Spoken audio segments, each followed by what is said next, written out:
നമസ്കാരം. Fast cricket വാർത്തയുടെ പുതിയ വീഡിയോയിലേക്ക് എല്ലാവർക്കും സ്വാഗതം. ക്രിക്കറ്റ് ലോകത്തെ ഏറ്റവും പുതിയ വാർത്തകൾ അറിയാൻ ഈ ചാനൽ സബ്സ്ക്രൈബ് ചെയ്യാൻ മറക്കരുത്. ഇന്ത്യൻ ക്രിക്കറ്റിലെ നെടുന്തൂണുകളെന്ന് വിശേഷിപ്പിക്കപ്പെട്ടിരുന്ന രണ്ട് ഇതിഹാസ ബാറ്റ്സ്മാൻമാരാണ് വിരാട് കോഹ്ലിയും രോഹിത് ശർമ്മയും.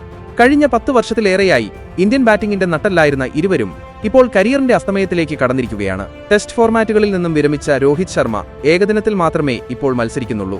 2027 ICC ഏകദിന ലോകകപ്പാണ് അദ്ദേഹത്തെ ഇതിന് പ്രേരിപ്പിക്കുന്നത്. ലോകകപ്പിൽ കൂടി കളിച്ച ശേഷം ടീമിനൊപ്പം വീണ്ടും ഒരു ICC ട്രോഫിയോടെ രാജകീയമായി പടിയിറങ്ങുകയാണ് രോഹിത്തിന്റെയും കോഹ്ലിയുടെയും സ്വപ്നം. പക്ഷേ അതുവരെ ഇരുവർക്കും ഏകദിന ടീമിൽ പിടിച്ചു നിൽക്കാൻ സാധിക്കുമോ എന്നത് ഒരു ചോദ്യചിഹ്നമാണ്. ലോകകപ്പ് പ്ലാനുകളിൽ രോഹിത്തിനെയും കോഹ്ലിയെയും ഉൾപ്പെടുത്താതിരിക്കുകയാവും ഇന്ത്യയെ സംബന്ധിച്ച് നല്ല കാര്യം. ഇതിന്റെ കാരണങ്ങൾ എന്തൊക്കെയാണെന്ന് നോക്കാം.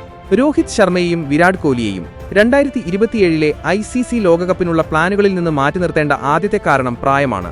രണ്ടുപേരും ഇപ്പോൾ 36 വയസ്സ് പിന്നിട്ട് കഴിഞ്ഞു. ക്രിക്കറ്റർമാരെ സംബന്ധിച്ച് കളി മതിയാക്കാനുള്ള ഏറ്റവും യോജിച്ച പ്രായമായാണ് ഇത് ചൂണ്ടിക്കാണിക്കപ്പെടുന്നത്. കോഹ്ലിക്ക് ഇപ്പോൾ 36ഉം രോഹിത്തിന് 38ഉമാണ് പ്രായം. അടുത്ത ലോകകപ്പാകുമ്പോഴേക്കും രോഹിത്തിന് 40ഉം കോഹ്ലിക്ക് 38ഉം വയസ്സാകും. അതുകൊണ്ട് തന്നെ ആ പ്രായത്തിൽ ലോകകപ്പ് പോലെയൊരു വലിയ ടൂർണമെന്റിൽ ഇരുവരെയും കളിപ്പിക്കുന്നത് വലിയ റിസ്ക് ആയിരിക്കും. ലോകകപ്പാകുമ്പോഴേക്കും ഇരുവരുടെയും ഫിറ്റ്നസിലും വലിയ രീതിയിലുള്ള ഇടിവ് സംഭവിക്കാൻ സാധ്യതയുണ്ട്. അതിനാൽ ലോകകപ്പ് ടീമിലേക്ക് രോഹിത്തിനെയും കോഹ്ലിയെയും പരിഗണിക്കാതിരിക്കുന്നതാവും നല്ലത്. 2027 അടുത്ത ലോകകപ്പിന് മുമ്പ് ഇന്ത്യക്ക് ഏകദിന മത്സരങ്ങൾ കുറവാണെന്നതാണ് രണ്ടാമത്തെ കാരണം. വെറും 27 ഏകദിനങ്ങൾ മാത്രമേ ടൂർണമെന്റിന് മുമ്പ് ഇന്ത്യ കളിക്കുകയുള്ളൂ. ഈ കാരണത്താൽ രോഹിത് ശർമ്മയ്ക്കും വിരാട് കോഹ്ലിക്കും തങ്ങളുടെ ഫോം നിലനിർത്തിക്കൊണ്ടുപോകാൻ വേണ്ടത്ര മാച്ച് ടൈം ലഭിക്കില്ല. ഇത്രയും കുറവ് മത്സരങ്ങളിൽ മാത്രമേ ലോകകപ്പിനിടെ കളിക്കുകയുള്ളൂ എന്നതിനാൽ താളവും സ്ഥിരതയുമെല്ലാം നിലനിർത്തുക എന്നത് ഇവർക്ക് വളരെ ബുദ്ധിമുട്ടായിരിക്കും. ഒരു പരമ്പര കഴിഞ്ഞാൽ അടുത്തതിനു മുമ്പ് വലിയ ഗ്യാപ്പുകൾ ഉണ്ടാവാൻ സാധ്യതയുണ്ട്.